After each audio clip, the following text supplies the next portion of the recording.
All right, something I want to talk about is how nobody is entitled to winning. Um, that goes not just for competitive Smash, but any sort of competition in life. Um, a story I want to share is that when I was in high school, um, I was on the varsity football team, and I can guarantee you I outworked everybody on that team with 100% certainty. I trained so hard, particularly in the off season, also during the season. I outworked everybody. And the season before my junior year, I was a bench warmer, 100%. During the real games outside of practice, we didn't even have a bench really. I just stood on the sidelines. I never got in really, unless we were blowing people out and they just, put me in for a play or two just to as sympathy, I suppose, or get me some reps. But yeah, I was a bench warmer. So the summer from between junior and senior year of high school for me, I trained profoundly hard, crazy hard, to the point where I can tell you I outworked everybody on that team, 100% certain. And come senior year, I was still a bench warmer. And a valuable lesson I learned from that is that nobody is entitled to winning. Even if you do work for it, oftentimes there are people who have stronger natural aptitudes for what you're competing in.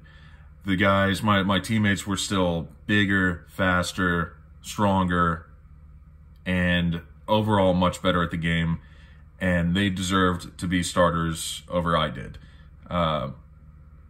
So yeah, even though I trained absurdly hard, I was still a bench warmer. And again, I learned that even if you do work for something, you're not entitled to winning. And this does carry over to competitive Smash, which my channel revolves around here. And I compete in Melee in particular, but other Smash games and other video games even in the past. And I'm not really a top player, all things considered, far from it, really. I'm far from great, even though I probably have more hours I definitely have more hours of practice and competing than a lot of players who are better than me. And that is because they have stronger natural aptitudes for the game. And that's okay. In competing, and I should mention, going back to the high school football deal, in training as hard as I did, I built so much discipline and mental fortitude that I still have today. So it's not like I trained for nothing. I still reaped major mental and physical benefits, of course, but major benefits from training so hard. And that goes for practicing Smash or whatever you're competing in, man. There are benefits to competing,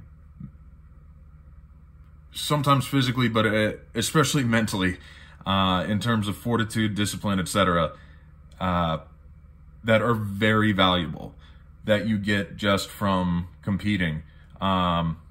Even socialization, if you're not, a social person, if you're a recluse, get out there and compete in something.